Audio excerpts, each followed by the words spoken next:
வணக்கம் சொந்தங்களே, அன்னைஸ் கிச்சனிலிருந்து உங்கள் சசிரேகா சுந்தர். இன்றைக்கி நம்ம கிச்சனில் பார்த்தீங்கன்னாக்கா வெண்டைக்காவை வச்சு ஒரு புளிக்குழம்பு தான் வந்து செஞ்சு காட்ட போகிறேன். அதுக்கு என்னென்ன பொருள்லாம் தேவைன்றதை பார்த்துடலாம் வாங்க. வெங்காயம் ஒரு மீடியம் சைஸு கட் பண்ணி வச்சுருக்கேன். ஒரு 12 பூண்டு பல், ஒரு 3 மீடியம் சைஸு தக்காளி கட் பண்ணி வச்சுருக்கேன். 2 டேபிள் ஸ்பூன் வந்து தேங்காய் துருவி வச்சுருக்கோம். ஒரு மீடியம் சைஸ் எலுமிச்சம்பழம் அளவுக்கு புளியை கரைச்சி வச்சுருக்கோம். வெண்டைக்காய் பார்த்திங்கன்னா 200 கிராம் அளவுக்கு கட் பண்ணி வச்சுருக்கேன். கொஞ்சமாக மஞ்சத்தூள், கடுகு, உளுத்தம் பருப்பு, வெந்தயம், ஜீரகம் எல்லாமே கொஞ்சம் கொஞ்சமாக வந்து தாளிக்கிறதுக்கு. வெந்தயம், பச்சரிசி, மல்லி, ஜீரகம், கடலை பருப்பு, ஒரு 5 காஞ்ச மிளகா, ஒரு சின்ன டீஸ்பூன் அளவுக்கு மிளகு, ஒரு 3 வந்து காஷ்மீர் சில்லி. இதெல்லாம் பார்த்திங்கன்னா வறுத்து நம்ம பொடி பண்ணுறதுக்கு. தாளிக்கும் போது போடுறதுக்கு கொஞ்சம் கருவேப்பிலை, இறக்கும் போது போடுறதுக்கும் கொஞ்சம் கருவேப்பிலை வச்சுருக்கோம். மொத்த பொருளாக இதுதான். இப்போ எல்லாத்தையும் எதை வறுக்கிறதுன்னு பார்த்துலாம் வாங்க. அடுப்பு பற்ற வச்சாச்சு. அது மேலே நம்ம வானல் வச்சுட்டோம். வானல் நல்லா காஞ்சிடுத்து. இப்போ நம்ம வந்து கொஞ்சமாக நல்லெண்ணெய் ஊற்றிக்கும் எல்லாத்தையும் வறுத்து எடுக்கிறது. இப்போ கடலை பருப்பு போடுவோம்.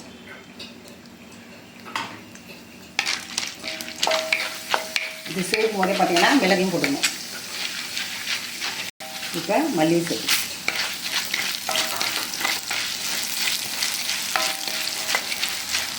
இப்போ வெந்தயத்தையும் சேர்த்து,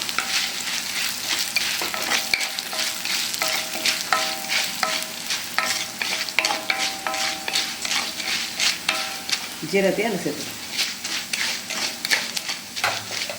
இந்த பொடியை அரைச்சி நம்ம மிக்சியில் போட்டு பொடியை அரைச்சி அதுக்கப்புறம் தண்ணி ஊற்றி நம்ம பேஸ்ட் மாதிரி ஆக்கி அதை சேர்க்கும் போது தான் குழம்பு ரொம்ப ருசியாக இருக்கும். ஒரு தடவை நீங்கள் இந்த மாதிரி செஞ்சு பாருங்கள்.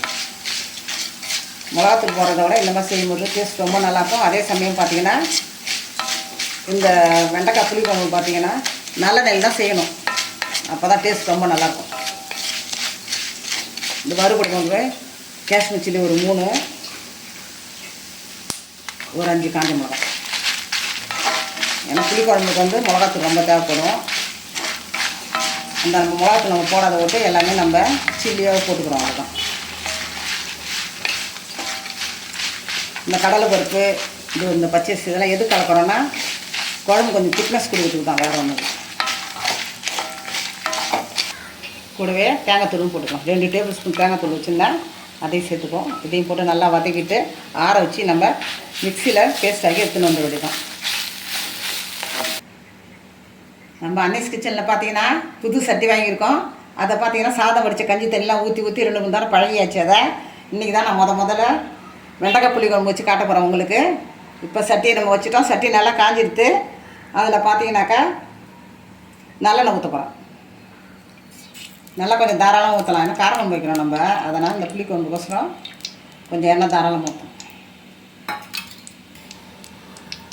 எண்ணெய் நல்லா காஞ்சிட்டு இப்போ கடுகு, உளுத்த பருப்பு, வெந்தயம், ஜீரகம் இதை கொட்டிக்கலாம்.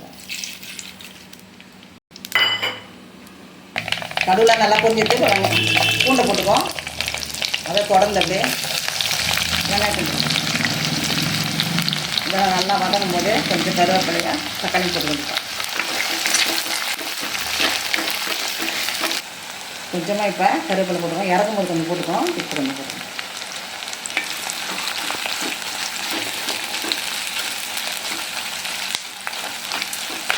வெண்டைக்காய் சேர்த்துக்கணும். வெண்டைக்காய் நல்லா வதங்கும் போது தக்காளி சேர்க்கணும். இப்போ நம்ம தக்காளி சேர்த்துக்கலாம். தக்காளி சேர்த்து நல்லா வதக்கிட்டு இந்த புளியை கரைச்சி வச்சுட்டு அதை ஊற்ற வேண்டியது.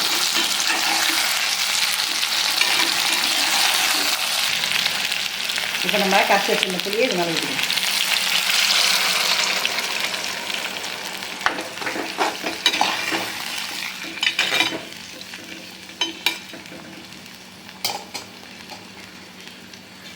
கொஞ்சமாக மஞ்சத்தூள் போட்டுக்கோம்.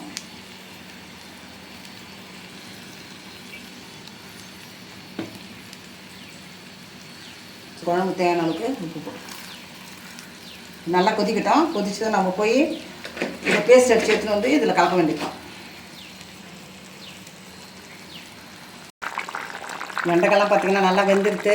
இப்போ நம்ம இந்த பேஸ்ட்டு கலந்து வேண்டியதான். பேஸ்ட்டை ஊற்றி ஒரு 5 நிமிஷம் கொதிக்க விட்டு இறக்கிட வேண்டியதான்.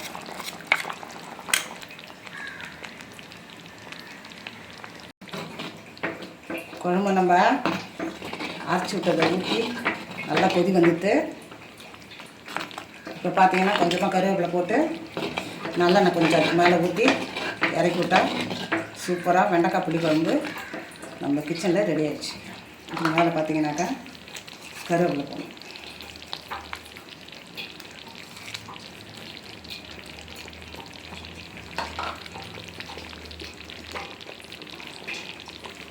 அதுக்கு மேலே கொஞ்சமாக நல்லெண்ணெய் ஊற்றணும்.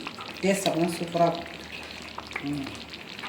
இறக்கிறதுக்கு முன்னாடி கொஞ்சமாக நம்ம நல்லெண்ணெய் ஊற்றினோன்னா சூப்பராக.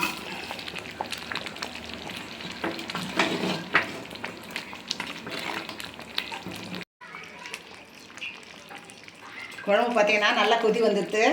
நாங்கள் கேஸே ஆஃப் பண்ணிட்டோம். ஆஃப் பண்ணதுக்கப்புறம் போச்சு இது என்னன்னே தெரியல எங்களுக்கு. சட்டியில் இப்போ தான் நாங்கள் புதுசாக செய்கிறோம். அதான் எங்களுக்கு ஆச்சரியமாகுது. கேஸ் ஆஃப் பண்ணியாச்சு. அதுக்கப்புறம் பார்த்தீங்கன்னா நல்லா கொதிச்சுன்னு அது பாட்டுக்கும். சூப்பராக நம்ம அன்னைஸ் கிச்சனில் பார்த்தீங்கன்னாக்கா வெண்டைக்காய் புளிக்குழம்பு ரெடி ஆகிடுச்சு. நீங்களும் செஞ்சு பாருங்கள். இது ரொம்ப சுவையாகவும் இருக்கும், ரொம்ப ஆரோக்கியமானது. செஞ்சு பார்த்துட்டு கமெண்ட்ஸில் சொல்லுங்கள். லைக் பண்ணுங்கள், ஷேர் பண்ணுங்கள், கமெண்ட் பண்ணுங்கள். மறக்காமல் என்னுடைய அன்னைஸ் கிச்சனுக்கு சப்ஸ்கிரைப் பண்ணுங்கள். தேங்க்யூ.